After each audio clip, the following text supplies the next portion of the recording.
Welcome everybody on behalf of FDCW.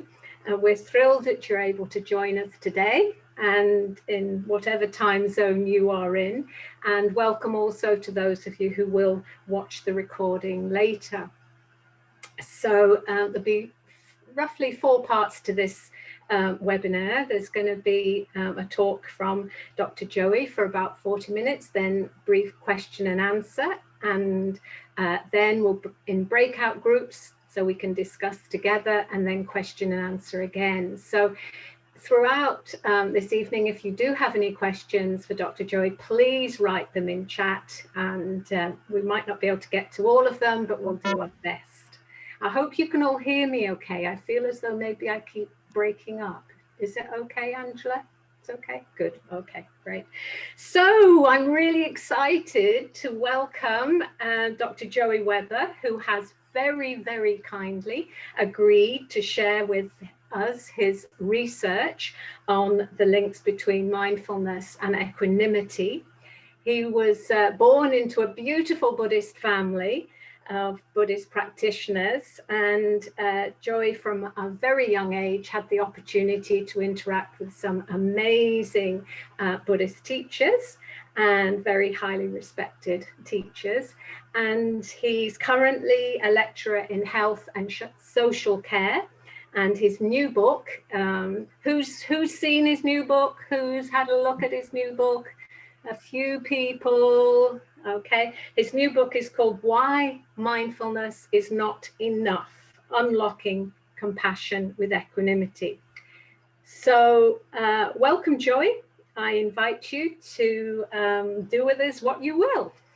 Thank you so much. All right, thanks very much for the introduction, and nice to see some friendly faces and some people that I don't, some neutral faces. There's no faces I don't like, I don't think. I can't see them all. But that's the talk today on equanimity is very much around likes and dislikes and neutralities. So to start this short talk, I think we should spend 5 minutes maybe in kind of like a meditation, motivation setting, just for this short period. So I'd like to invite you to close your eyes and take some deep breaths through the nostrils.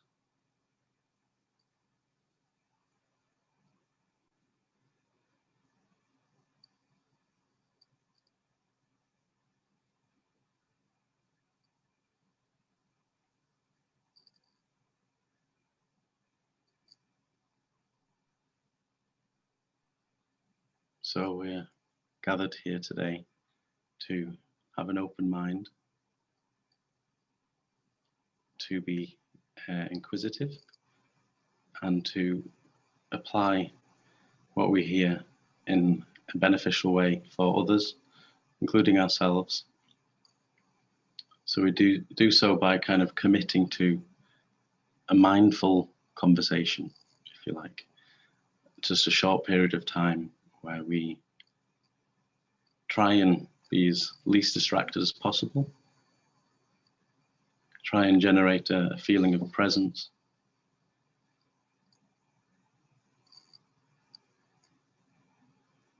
open-mindedness, and open-heartedness.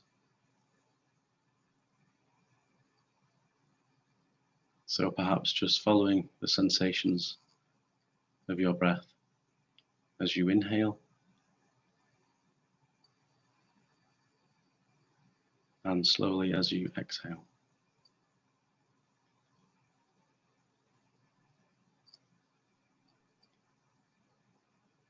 Perhaps noticing the kind of warm, dry sensation as we inhale and a warm, moister sensation as we exhale.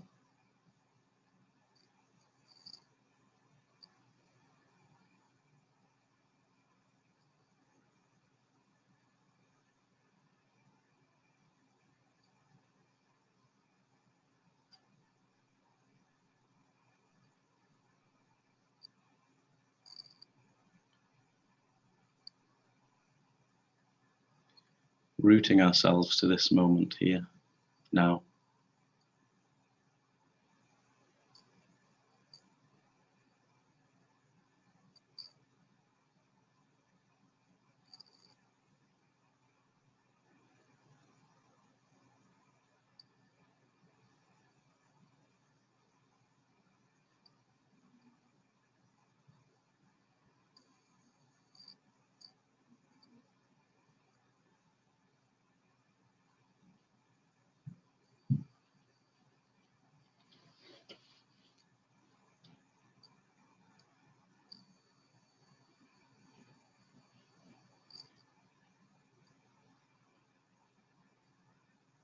and congratulating ourselves for making the effort to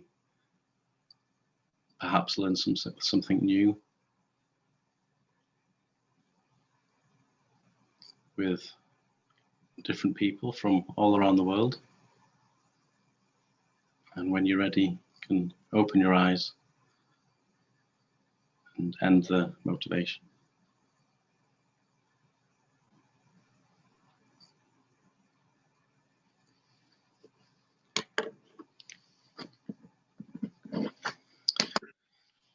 Okay, so nice to see it. I think my face is big and everyone else is quite small. I'm going to try and switch that. So yeah, how many participants? 69 participants. Fantastic. It's great to meet you all. I'm excited to be here. I have definitely felt some anticipatory nerves coming into this, not knowing who I would see or what parts of the world would be representing. So thanks for having me here, Wendy. And yeah, I'm just going to basically give a short talk now on my research on the book and hopefully generate a wider discussion into what is equanimity or a secular equanimity and how this can be applied in everyday life, particularly in the realms of health and well-being, to improve our mental health. We all have a mental health. Not everyone has a mental illness, but we all have mental health. So with the motivation from my side is that the best possible way to improve my own mental health and then hopefully help others was to study something that was a little bit new, that was not so mainstream. And through the background that Wendy alluded to earlier, kind of have been very fortunate enough to receive some great teachings from different teachers over my early years and continue to do so. And one of the teachings that I've always been fascinated with, like genuinely fascinated with, which I always felt was quite abstract and a bit mystical and unobtainable, was equanimity. So fortunately, the huge explosion of mindfulness in the West, perhaps 70s onwards, thanking John Kabat-Zinn, among others, for bringing it to a more accessible format. I was able to study, when I got the chance to do a PhD, mindfulness, but also notice that it perhaps isn't the finished product or article. Maybe we should call it product. But, nothing's never really at an end point. Everything just kind of generates more and more opportunities for discussion and learning. So for me, this was centered around the construct of equanimity, which when I started reading around mindfulness, literature and science, there was not much about it. In fact, almost nothing. A few papers had introduced it, but there were no psychometric scales to measure it. Psychometric scale being commonly used in quantitative research as a way of kind of assessing someone's psychological ability in a certain area. There's a lot of mindfulness scales that focus around attention and awareness, perhaps overly biased towards attention, and none so much in the non-judgmental realm. And non-judgmental moves us towards equanimity a little bit because it's certainly around that type of area. So yeah, just to really start, the first kind of couple of chapters of my book, focus on situating mindfulness, contemporary mindfulness, within a kind of Western paradigm, and highlighting that it can sometimes be a little selfish or superficial, if there's no kind of ethical motivation behind it. And so throughout my reading with equanimity, what I also did was I binded equanimity with compassion to give it that kind of ethical impetus. It was only last week I was reading around spiritual narcissism, And it's quite an interesting thing here that just alludes to the superficial elements of mindfulness and yoga practices. Perhaps a lot of people give off, either intentionally or unintentionally. I'm sure mostly unintentionally, but perhaps it falls short of some of its kind of more profound meaning. And some mindfulness, it can amplify the egos of the insecure and the fragile, rather than really kind of generating that more profound change. So I think it does require a bit more self-analysis. So self in relation to motivation behind why we're being mindful. And also an ethical motivation, because people can practice mindfulness for different reasons. And in the foreword of my book, which was kindly done by Willem Kuyken, who's a Ripblatt Professor of Mindfulness and Psychological Science at the University of Oxford, he kind of pointed out that it can go as far and as deep as you want it, really, and some programs are deeper than others. But really, as a whole, it has lacked emphasis on equanimity, because you could just use mindfulness to become an incredible sniper or an incredible bank robber if you wanted, because the components of mindfulness being acceptance, attention, awareness, focus, it doesn't necessarily require an ethical component. So it's useful to kind of bring into discussion different things like equanimity, different attitudes or states of mind that can ensure that it follows a kind of more compassionate path. And so I'm very much interested in the mindfulness based, whatever it is that develops self beyond just mere superficial attention and awareness. And so I think it suffers a little bit from what I called in the book a popularity paradox, which is, when something becomes too popular in the mainstream, everyone arrives at, their own unique understanding of the term. I've been told by this teacher or that teacher, or they picked it up from this article or this app, and it kind of take on its own meaning. And so when it's discussed in restaurants and bars, and people can kind of sign up to it playfully and say, oh yeah, I know that. Oh yeah, I heard that. Yeah. And it can lose some meaning. It doesn't necessarily always do so. And everything I'm saying here is not a kind of a common theme. It's just some of the risks, I guess, that you can encounter. And so the popularity paradox really spells out some of the dangers of mindfulness in the West. And I guess you also have to look sociologically at this. The political realm that embraces mindfulness, the organizations that do it. What kind of reasons are there are they doing this? And so we are in a kind of neoliberal capitalist society, high individualism, but also very, very high mental neuroses. So does mindfulness make enough of a splash to kind of go against that, or kick back against some of the wider kind of socio-economic inequalities? That's kind of where I'm interested and focused upon. It's not that in any way by itself mindfulness is dangerous. It's just that used in the wrong way, for the wrong reasoning, without trained guidance, etc., it can be kind of diluted.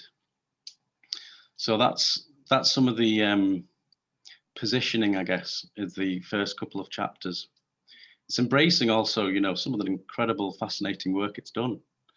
Amazing science out there, neuroscientifically speaking, hooking monks up with nodes and measuring their happiness levels and all kinds of things, which is fantastic. And it just shows what kind of power is here with this topic.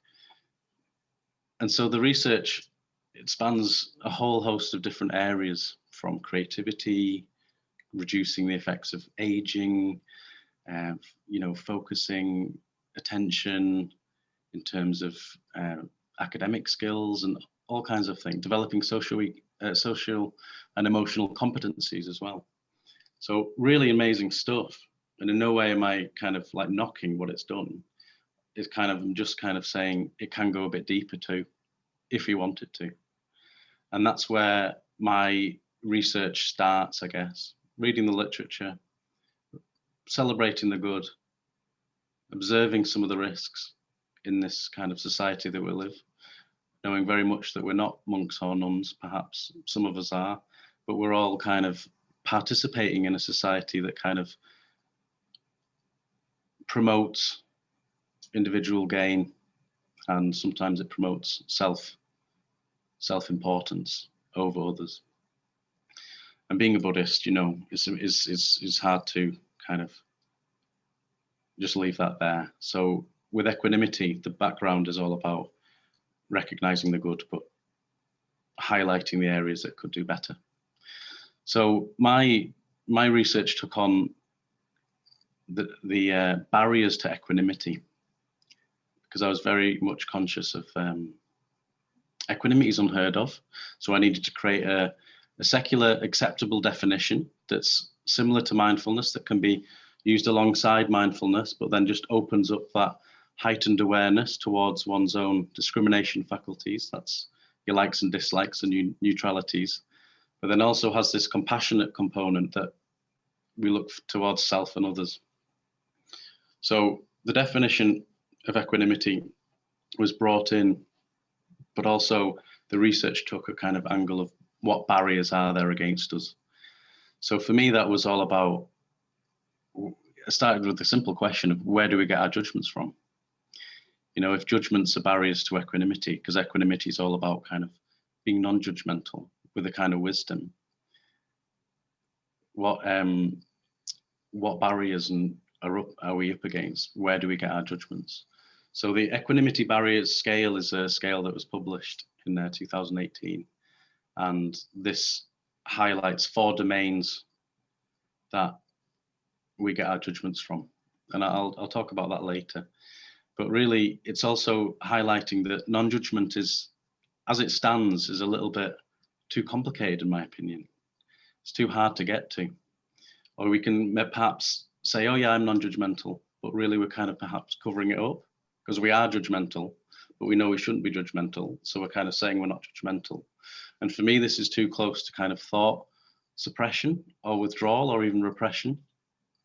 So I've got a problem with the word non-judgment. It's not really, for me, doesn't really serve that much of a purpose. I perhaps liken non-judgment to kind of a yes or a no, whereas I think it's more suited to a continuum.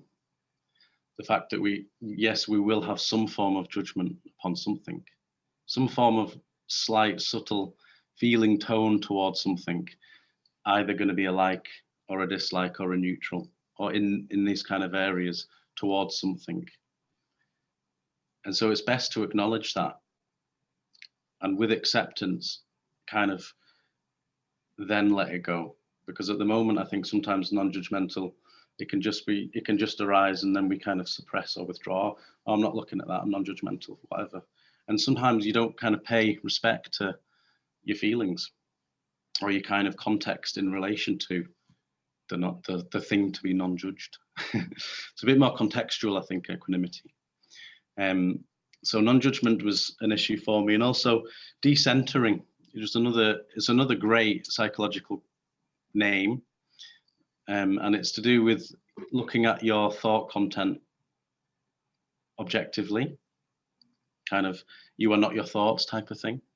You kind of remove yourself from your thoughts so you can look at everything from a greater distance. So that's also wonderful. But again, it's not linked to any form of compassion. There's no kind of intention behind it.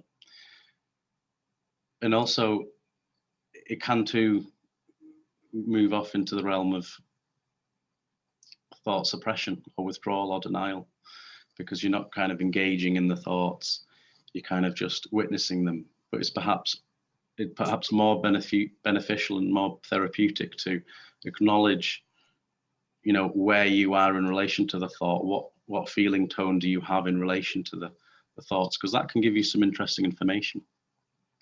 That can shed light into who you think you are, your self-construct.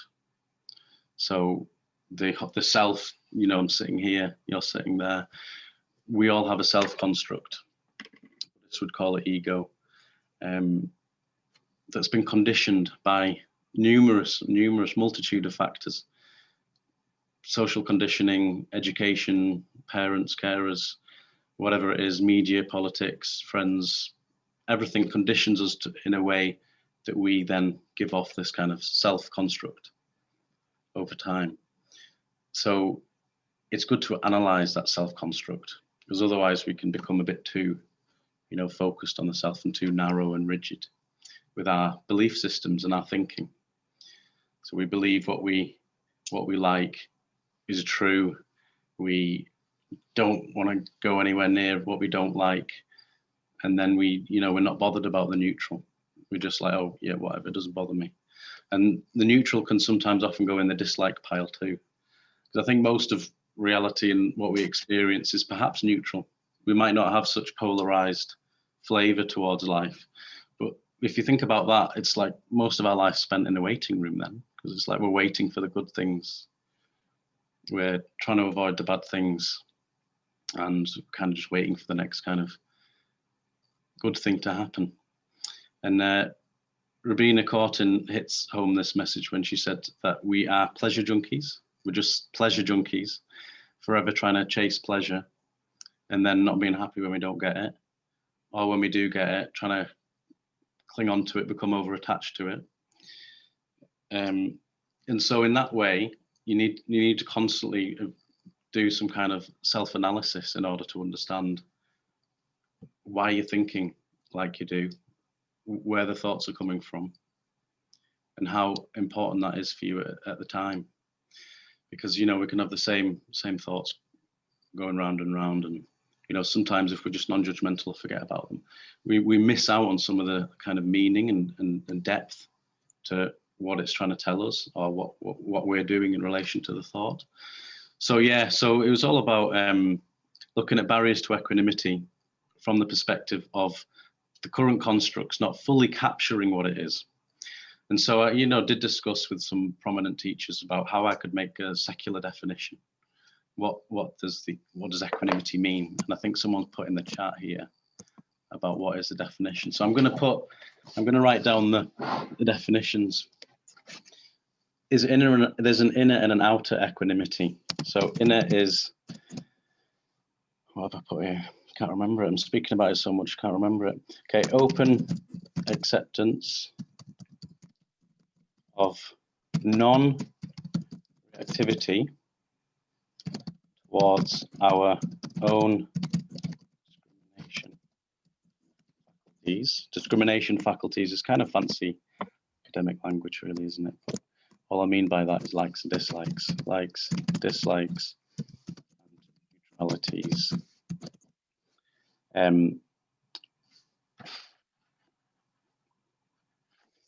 So we can respond with compassion. Sorry about this, a bit clunky, but compassion for self and others. So that's kind of, I spelt discrimination wrong there.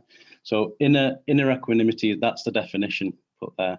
Kind of an open acceptance of a non-reactivity towards our discrimination faculties, our likes and dislikes, neutralities, so we can respond with compassion for self and others. So that was the kind of agreed definition of inner equanimity. Like we do that to ourselves in order to kind of cultivate an equanimity mindset. And then outer equanimity, because it's two-facing. It wasn't enough to have. Yeah, I'll get onto the examples afterwards also. Outer equanimity is similar, along similar lines, open acceptance of non-activity towards our another's discrimination faculties.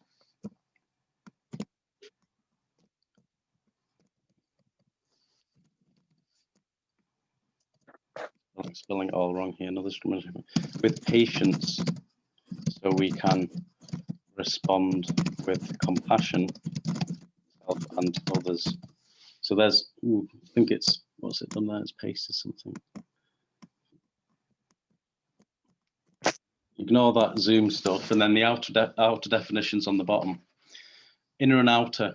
The outer one's crucially got the patience in it, because it's like we will have a reaction to another person, as you well know, being human.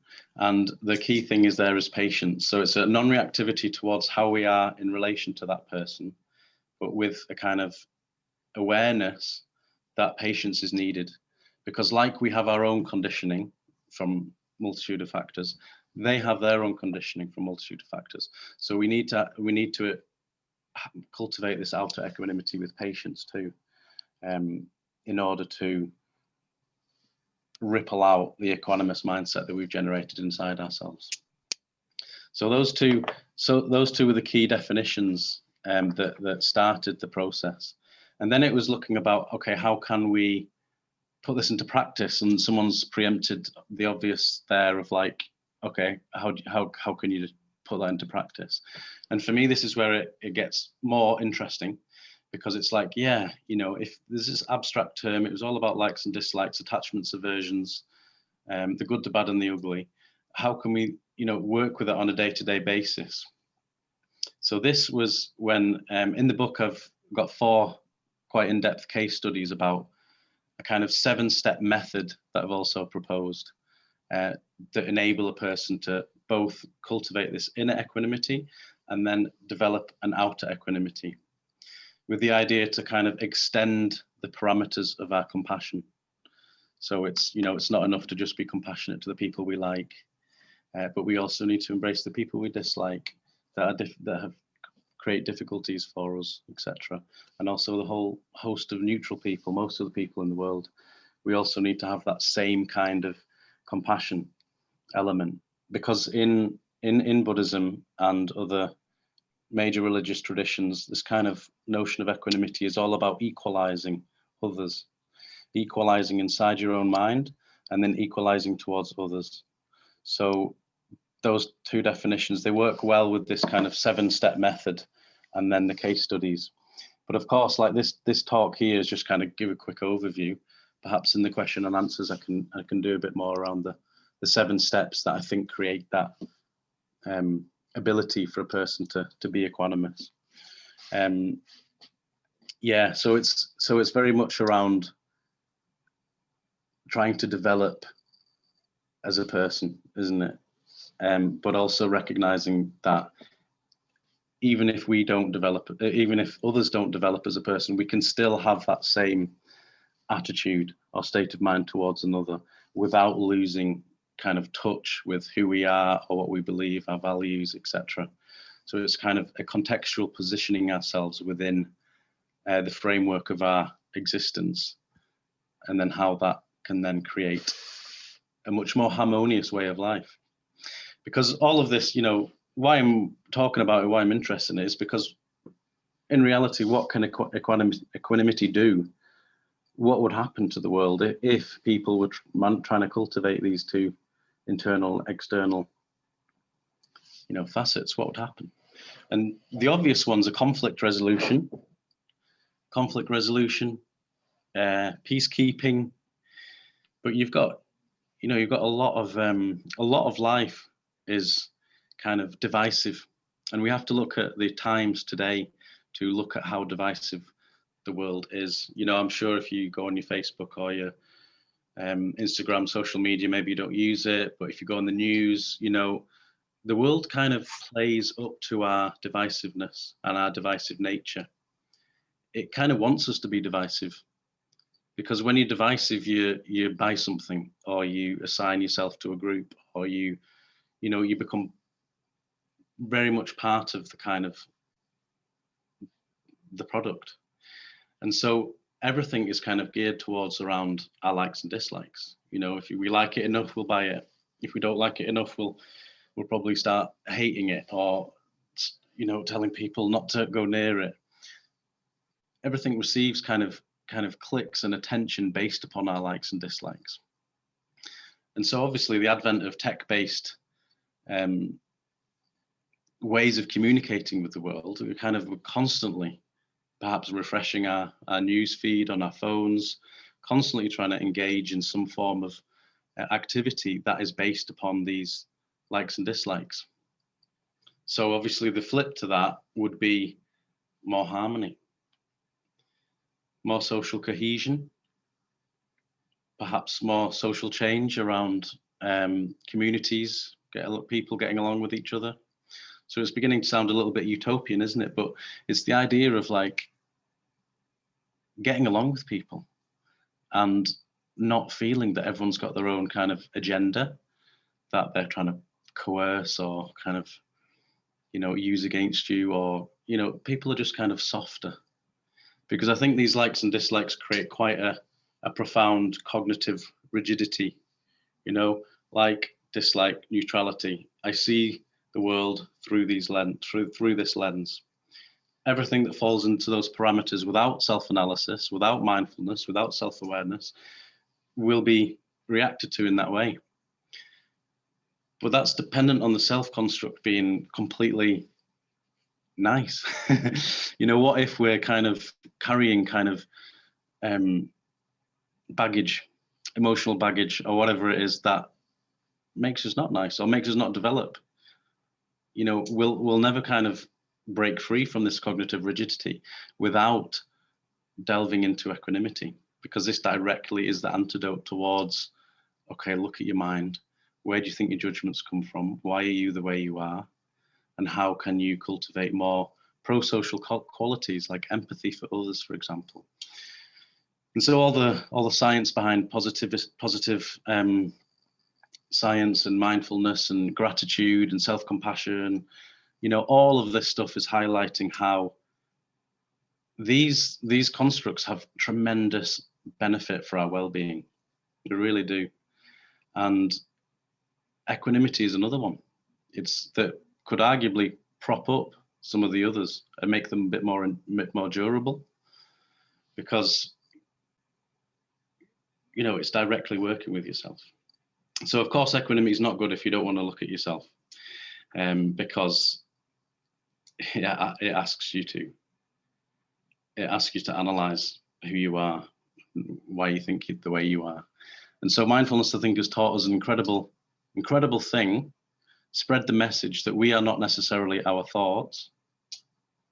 We're not our thoughts, which is massive, considering all the mental neuroses that we create on a day-to-day basis, hour-by-hour basis, of all our storyline of poor me, or, all the things that are going well or not well, or what we're trying to achieve. Just trying to get some release and some space from that. And when we're in that, when we're in awareness of that rather than that, it's a much more content place to be. So we're not our thoughts. So I think what equanimity does is also say, well, hey, we're not necessarily our feelings either. We can pay respect and attention to our thoughts and our feelings, for sure, because they give us an identity. They, we wouldn't be alive without them. But at the same time, they shouldn't be ruling the roost. They shouldn't be dictating how we are with people.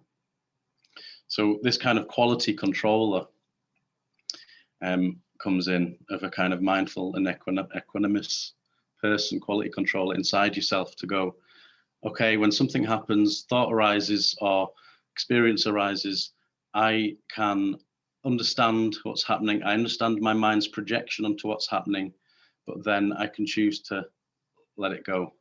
It's kind of a therapeutic way in of dealing with reality that often doesn't, that often we fall short of, I think. I mean, I say we, I'm talking a lot about we and you, but it's obviously one of my PhD supervisors, and when I was doing my master's in international development, they were like, who do you think you really write your PhD for? And I was like, oh, everyone, you want to help everyone. He was like, you write it for yourself. You actually learn the most. So you learn the most, and then you try and give it off. So part of this is like, just recognizing how much categories were fueling and continue to fuel my kind of behavior, emotional behavior. It's all to do with the categories. So it's hard to implement, of course, because we are emotional beings, but it's not necessarily impossible, because I think neuroscience has also taught us that we don't have to be held account by our primitive responses, that, you know, fight, flight, we're over that whole dialogue, really. We're kind of, now we're about flourishing, and now it's like, how can the human mind flourish? So yes, the fight, flight will always be in there within us, but also there's going to be this wisdom element that is also present, that we cultivate via mindfulness with attention, awareness, etc. But we can also go a little bit deeper with equanimity to be genuinely, you know, compassionate towards self and others. So I think it's a much more healthier way to view kind of things. So yeah, so the book introduces the research and the 4 domains, the barriers to judgment. Then it introduces this 7-step method and has some case studies, you know, and then it moves towards the political realm, because it's all about unity, equity, dealing with others, social cohesion. So then it has a little bit of a political commentary on where equanimity can go to, because obviously I was, as far as I'm aware, it was the first ever psychometric scale in the Western world, in the world, that focuses on equanimity. Since the research, 2 more scales have been developed, one in France, one in Australia. So it's great because it's like gathering its own body of research. You know, there's other definitions coming up. One other definition that I've read about was not judging your thoughts to be intrinsically good or bad. You know, that's another good entry point into it, although it doesn't contain any compassion element to that. But yeah, I think we're heightening awareness. It's like mindfulness has developed this an enormous kind of collective consciousness of you know, step back from this play that we're in. Who are we when we're in awareness? But then also we need to heighten that awareness. It doesn't necessarily stop there, you know. And as the Buddhists would say, and the Buddhist teachers would say, that, you know, potentially lifetimes of work here. So, you know, to just simply say, oh, you know, meditate 10 minutes a day and you'll be the happiest person ever, you know, that type of language and that type of common misconception is not necessarily going to work for people. And also the what do you call it, I've forgotten now, it's because I read that, might have missed it, but can you say what the 2 extremes of equanimity are? Okay, yeah, so in Buddhism, the extremes are kind of, there's a near and a far equanimity, danger. And how I've talked about it in the book and my research is that equanimity runs the risk of, if you don't understand it properly, feeling like a bit of mediocrity towards things, like, oh, so I'm just, you know, I'm not that kind of bothered because, you know, it's not me, the feeling's not me, and it's kind of, I'm just mediocre to everything. So the joys, the miseries, everything, I'm kind of even towards it all, and I'm not that bothered. That's unhealthy, I think, because we want to embrace our human capacity, our emotional capacity as best possible. So it's more like, you can still feel joy and happiness, but just recognize it for what it is rather than becoming over attached to it. So it's not about mediocrity at all. It's about embracing almost to the fullest, with wisdom, a kind of approach to things. So it's definitely not mediocrity, and it's also not another extreme of disassociation, of being completely, I am not me. You know, we can get ourselves in a little bit of a twist. It's like looking at things and our thoughts and behavior like we're actually not that is with some kind of brand new thing that's observing. That's not necessarily the case as well. I think it's like in line with what I just said, was kind of, we should embrace things to their fullest,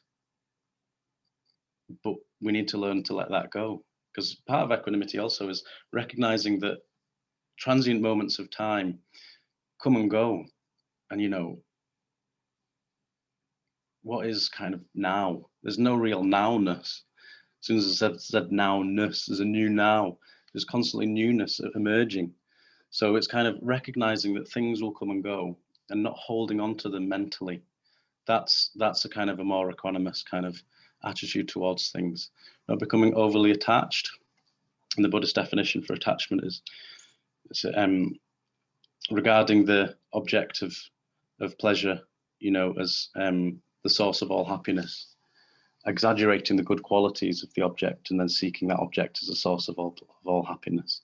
So it's the exaggeration element that we can go to. Because, you know, I mean, I don't know about you, but if someone's told me to try and be equanimous when I was grieving, you know, you'd want to slap them around the face and you'd be like, excuse me. Like there's some big moments in life that you kind of, we won't as easily be equanimous to. But perhaps over time, we then create new habits, new neural pathways that we are able to be a bit more kind of fluid with and make things a bit easier to come and go. So it's just the kind of, yeah, being aware of the dangers. And I think what I'm also realizing during this talk is that there's a lot of questions. I've developed a module at the university. It's an 8-week program, mindfulness and equanimity, striking the balance of compassionate care for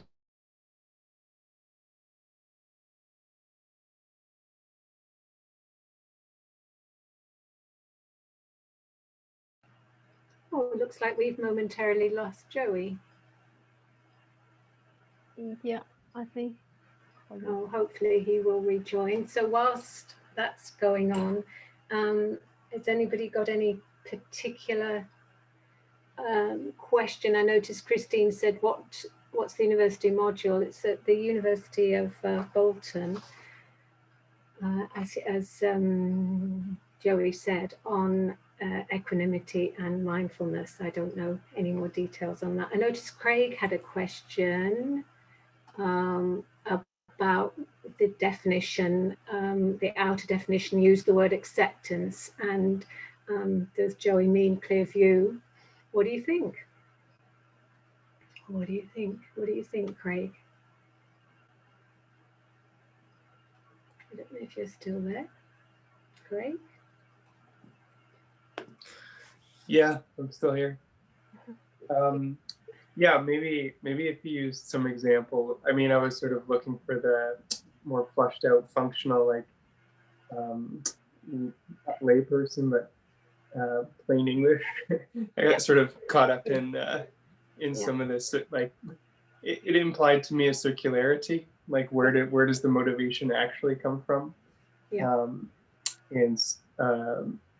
And so I mean, I think it's helpful to insert compassion as what equanimity affords us, but yeah, I imagine seeing acceptance as like the ability to see your story, your preferential mind arising, would then allow for the more intentional insertion of compassion.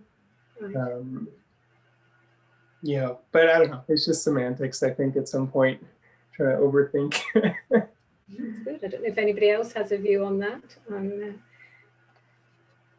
Yeah, they both come from open acceptance. Yeah, I think open acceptance. I think maybe it's a good time to go into rooms and oh, Joey, you're back. That was telling me to just shut up and then let's move on a little bit. the whole of Manchester, it just switched off and then switched on again. There's car alarms going, and yeah, I think it's time, isn't it? What I was just saying was that, yeah, through the course there's lots of questions, and actually there's much kind of makes more sense through kind of questions and answers. So basically, yeah. I think we should move to that part now. Okay, that's good. Yeah. So Angela's going to break us into groups of 3 or 4, and up to you what you'd like to discuss, but perhaps, what have you heard that you needed to hear? And what will you put into practice? And then if you have any particular questions, elect a scribe to come back with your group's questions. So over to you, Angela to break us into groups. Thank you, everyone. Please don't get lost in cyberspace. So just mute yourself, unmute yourself and ask away.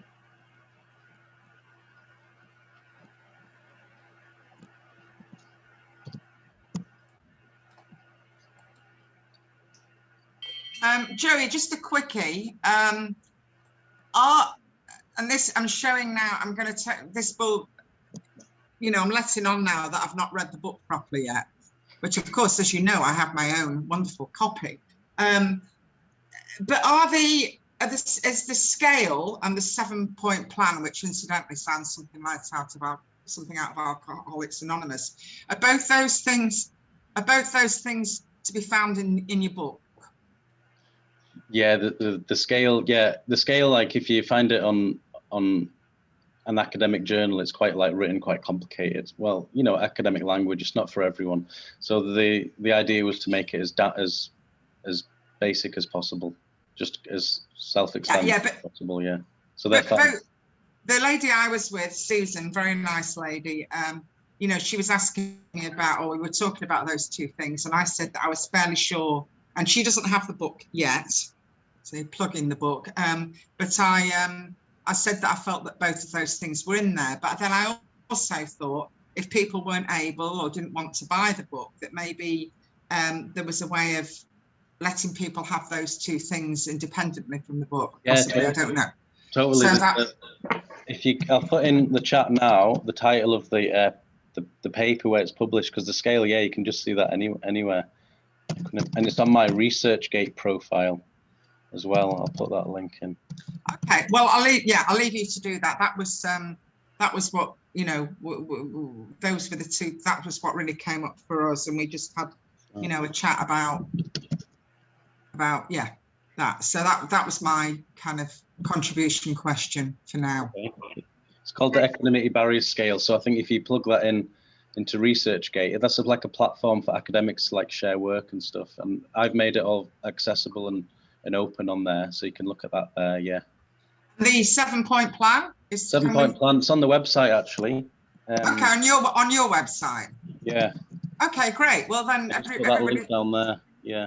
Well, hopefully everybody's heard that, and they can you know, they can work it out for themselves. So so Susan, I hope you've heard that, and I'll be in touch with you anyway, Susan. Okay. Right. I'll mute myself again, and so I'm not taking over. Joey, do you want to say anything further about the 7 points? Well, yeah, it's just a broken down process really of like what happens when we judge, and you know, a bit like Kath said about the alcoholics thing, is that we respond well to kind of broken down methods. And I think when you have a kind of an abstract concept or equanimity, you know, it's not really embedded on our consciousness so freely. So you need to kind of break things down as best possible. So the 7 steps are kind of there to just guide you through what is happening within the mind, from the point of coming into contact with something to having a full-blown judgment with it, and how we can then disentangle from that in different contexts and different life situations. So I think I put, like in the book, there was a good situation, a bad situation, and a neutral situation, and it was the same 7 steps applied to those situations, just showing how to establish an equanimity mindset in each of those. You know, so it's, you know, embracing all kind of things of life. But that is something also that needs to be developed. I'm developing an app, and I'm trying to make it funny. It's called Equanimous, so you can follow it if you're on social media. But the word equanimous, I'm trying to make it, you know, Equanimous. I think when humor's involved, it kind of softens and opens minds. So the Equanimous is going to have a whole load of case studies on there, and take case studies from different people as well, you know, because this is a wider discussion. It's not just me. It's like, you know, this is going to be useful for in different situations. How can we create equanimity in the face of extreme adversity? So yeah, it's kind of like everything's in the book, what I've talked about, but equally it's not a finished product by any means. and the app hopefully is going to be available later in the year. Yeah.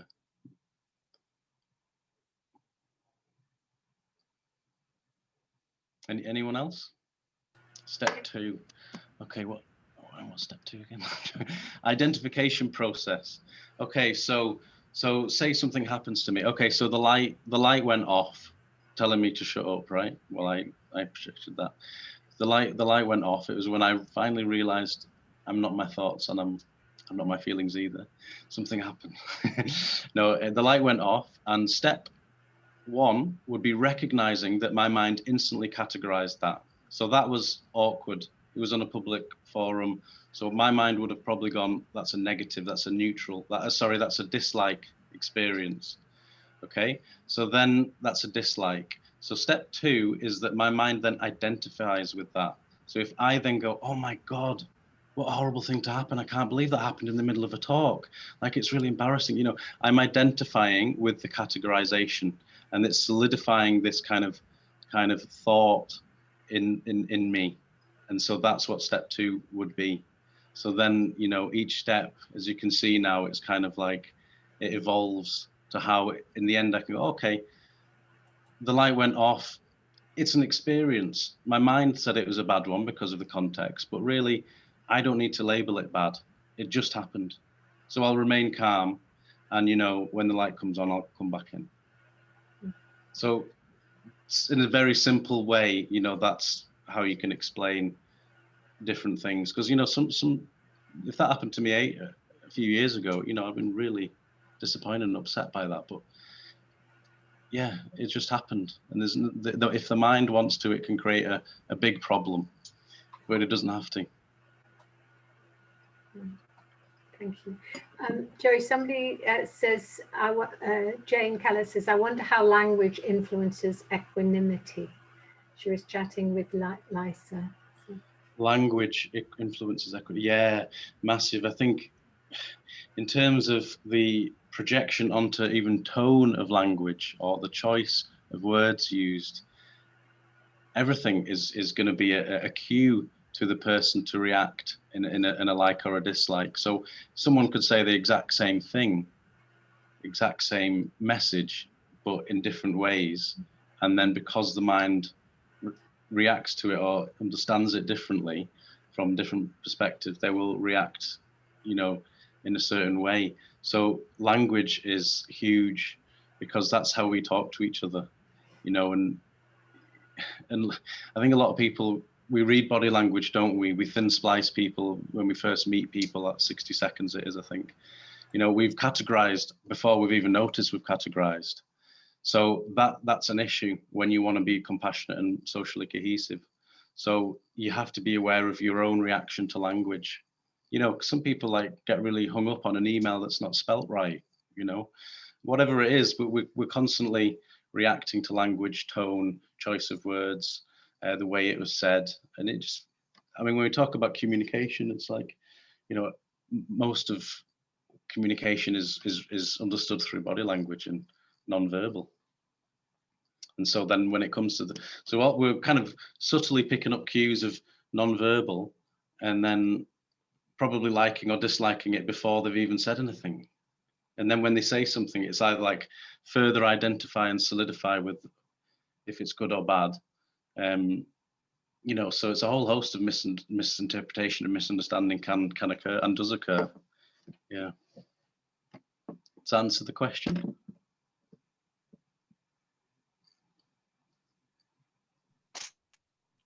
Jane, is that okay? Okay. Thanks. Yes, thank you. That was really good. That was good, nice, lovely. Thank you. Thanks, Lynn. Craig's got a question. Can you speak more about values and cultivating inner values, please? Okay, so yeah, so values, I've obviously likened everyone to sharing the same value of compassion because I think it's promoted in every single religion. It's almost a natural human capacity too. You know, when babies are born, they elicit compassion towards other babies and caregivers, etc.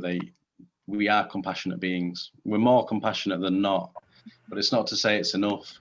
It needs to be nurtured. You know, compassion's not a finite resource.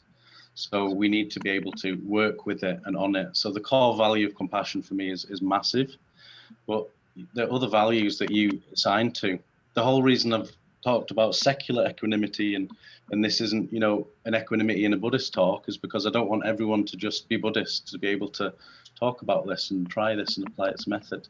It has to be kind of universal in a way, which means that people bring your own values to it with it. I'm sure kindness, I'm sure respect, autonomy, you know, are in there, but it's not for anyone to say, you know, we need to have X, Y, and Z core values. I think just an open-hearted, compassionate one is enough. Does that answer the question? But yeah, feel free to email me and ask me about that, because I guess we're creating a set of values with mindfulness. Mindfulness without heartfulness or kindfulness is not mindfulness, John Kabat-Zinn says. So it already contains that in many ways. So there's a lot of values naturally that occur with it. Joy, you know, sympathetic joy and loving kindness. So a whole host of positive core values, positive social core values, I'd say. Denise has put, is outer equanimity like not bothering, not disliking someone, someone with a different political view? Yeah, that is a perfect example. It's like, without equanimity, I'm X, you're Y, or we don't get on. We don't share the same values. With equanimity, we're going, I'm X, you're Y, so what?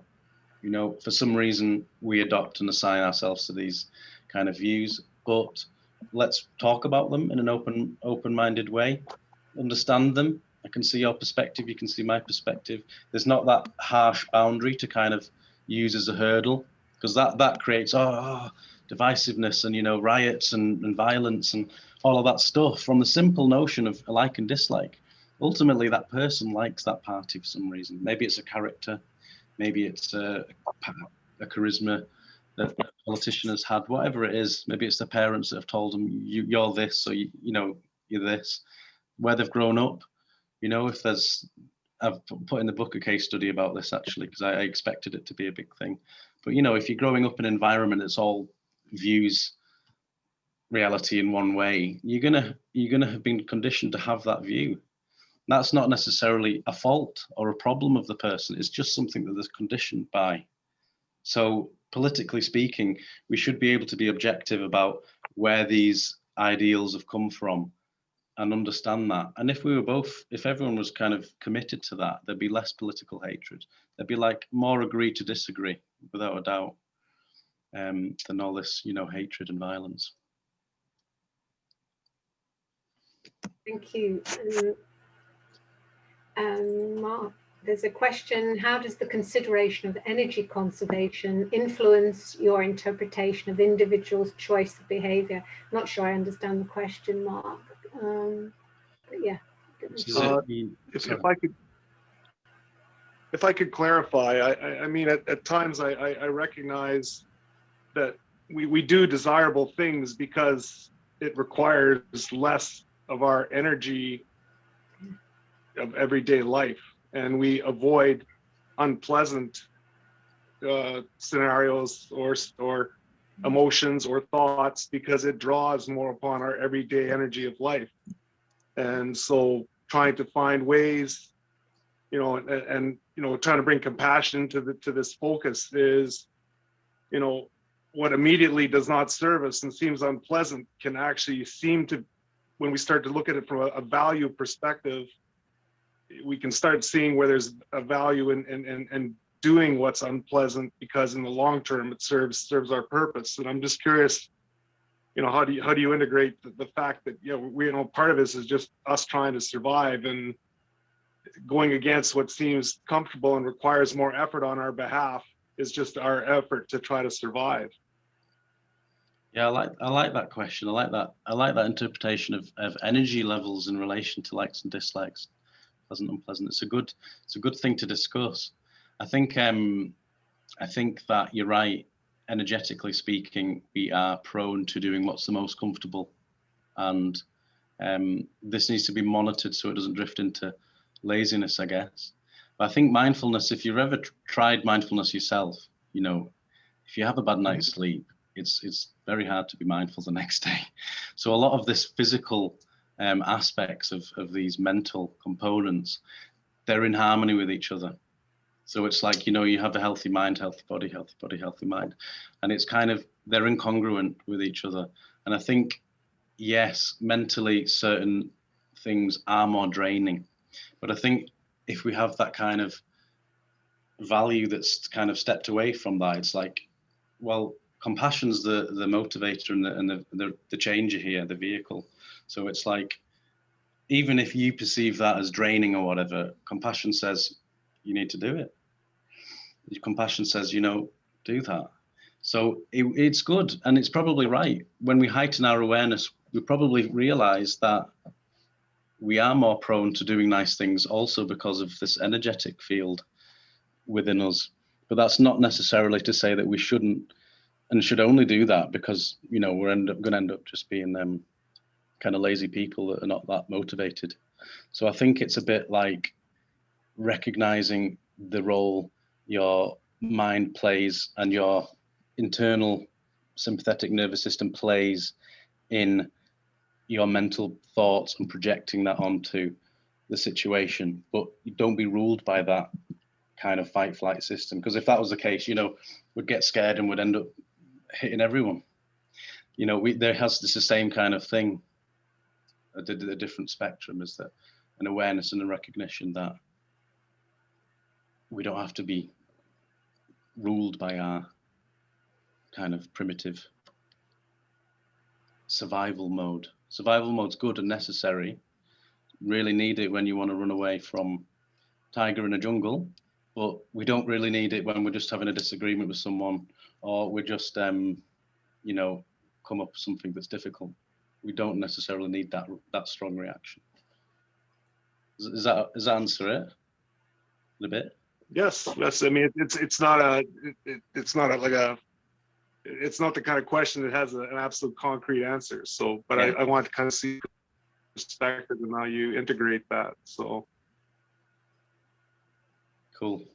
Thank you. Thanks. A question from Curtis, but it's your difference between acceptance and equanimity. Okay, so acceptance is a what a phenomenal thing. Acceptance. When we accept something, we're kind of we've gone for it. We're open. Yes, that's it. I accept.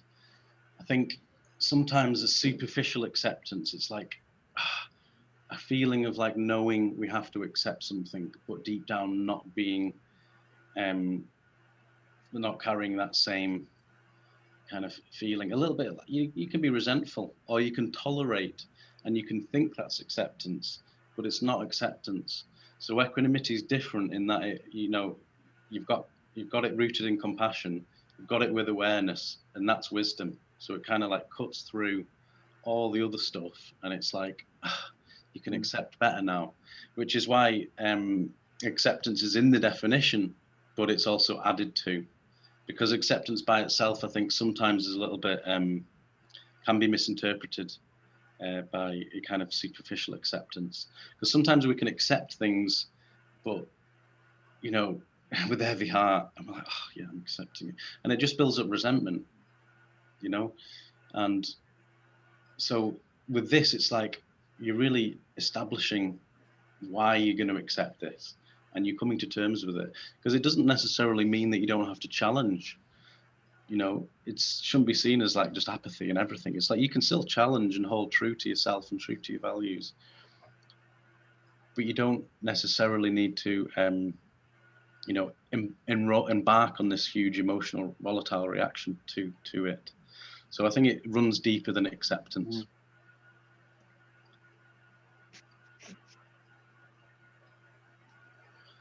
Losang Tendril. Could Western Dharma centers play a larger role in addressing social justice? issues through teaching on equanimity, love and compassion. Thank you. Thank you for your question. I definitely think so, yeah. I think any institution that hides behind the message of social justice, social change, needs to be like upfront with what it's actually doing for that. And so there's like Buddhism, then there's secular, then there's this, and it's like everyone's kind of signing up to their own flag, own kind of team, like the football team. And then it's once you've signed up, it's like, oh, I'm this, not that. And it's kind of it's separation, isn't it? It's a kind of divisiveness just by belonging to one thing. So I'm much more in tune of like, look, let's create this universal language, universal constructs that are acceptable, scientifically tested, and then we can work with the real realities and issues in the world, such as homelessness, for example, with equanimity, not just kind of let it be for kind of the people, the privileged few who can afford it, but more of a kind of, we're offering this to anyone type thing. And as a Dharma center, yeah, I think they've got a responsibility to roll out programs like that on equanimity, and it should be in trend and in keeping with the latest scientific research as well. Because, we've got Buddhism, we've ancient wisdom, we've got all the ancient wisdoms with us. There's still social problems. Can we ever not have social problems? There's a different philosophical debate at another time, but we can certainly promote core common themes, and I think Dharma centers would be very, very well placed to do that. I wonder, Joey, are there any occasions when mindfulness and equanimity might be in conflict? I'm thinking of when army soldiers are taught mindfulness and then, told to go out and, shoot the enemy, and how that balances that equanimity. Yeah, that's exactly what the first two chapters of the book and what I tried to say in the beginning of the talk kind of, it's like that is going to be a conflict, because it's not, I think if you sign up for mindfulness and equanimity, you're signing up for a compassionate world. You kind of then behaving in a way. So anything that, commits harm or is harmful to others is going to be a conflict of that, which is where the programs like that mindfulness have developed that are just focused on attention for athletes and things like that, really useful. And for them as people, it has a great effect. And, we're not who's to say what people truly get from mindfulness, who's to say where it takes us, For me, it made me naturally nicer to be around. And when I'm not mindful, I'm a different person. So I think it kind of also has natural things that when people do it, even in a bad context or difficult context, it still can have positive ripples. And perhaps, 5 years down the line, that person then realizes that and then starts on something else. So there's always going to be a natural kind of conflict towards different programs and different styles and things like that. But it's, it's in the mind, isn't it? So it's, who's to say where that takes an individual? And this is where it ripples out to others. It ripples out naturally, and people then pick up off your energy levels and in your energetic field, and then they want to get involved, and and it ripples outwards. Thank you. Craig has asked, what comes next? Where are you taking the research? I'm trying to take it into an app, a downloadable app that will focus heavily on case studies and different scenarios. It will highlight barriers to equanimity, and kind of a personal journey with it. Perhaps, it involves some form of kind of like diary or journal log type thing where you kind of plot, it's like a sat nav for the mind, isn't it? So it's like you plot your barriers to well-being, and then the app will help guide and help you apply that in daily life. So that's where where I'm taking the research. If you want to follow stuff like that, it's the website, and then Equanimous is on Facebook and Twitter and Instagram. And that's the kind of platform to kind of watch the space, because in a few months we'll have like a test a test model that will people can try and test out, and then later this year, hopefully, it'll become a real thing.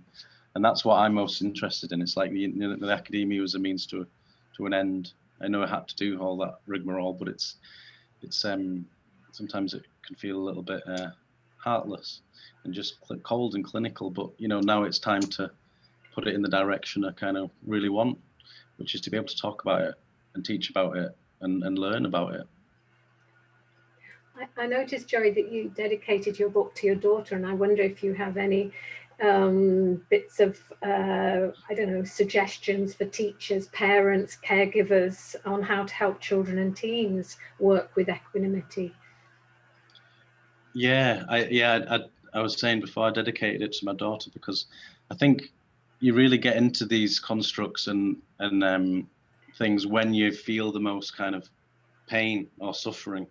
And so she was a figure that created a lot of pain at the time because I wasn't with her every day. And it was something that I was like, God, my mind is mental with this.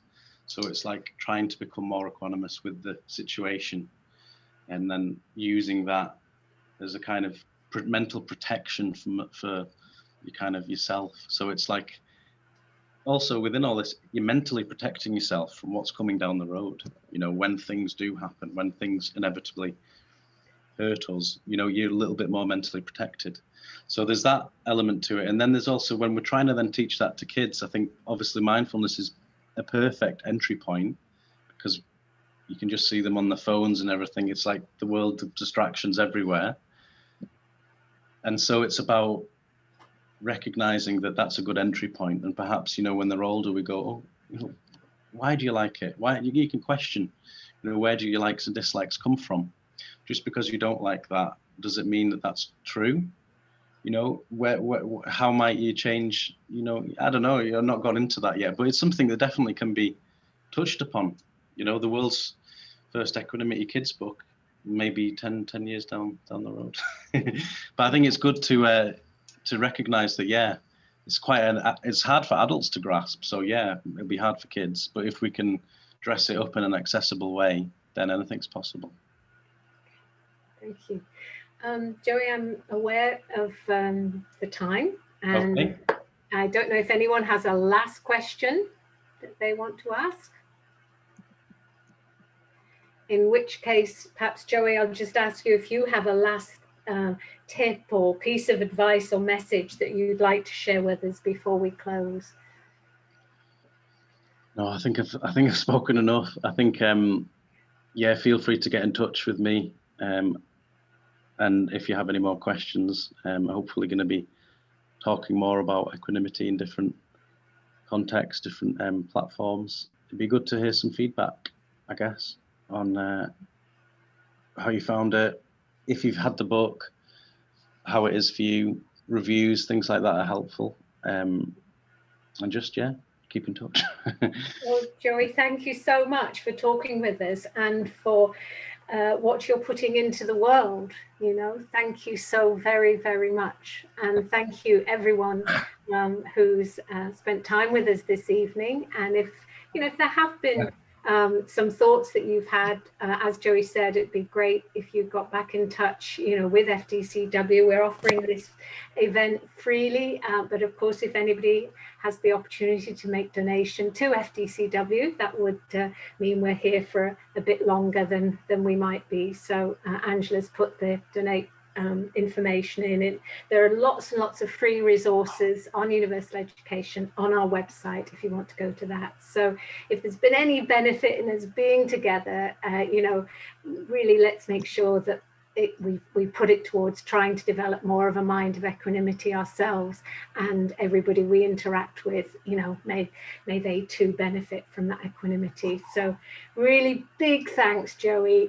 Lovely. I'm just so inspired, to really think much, much more about this connection between judgment and equanimity. I've really benefited from spending this evening with you. So Joey, thank you so much. And thank you to Angela, our tech person, and to FDCW. And thank you to you all. So thanks, everyone. Thank you so much, everyone. Thank you.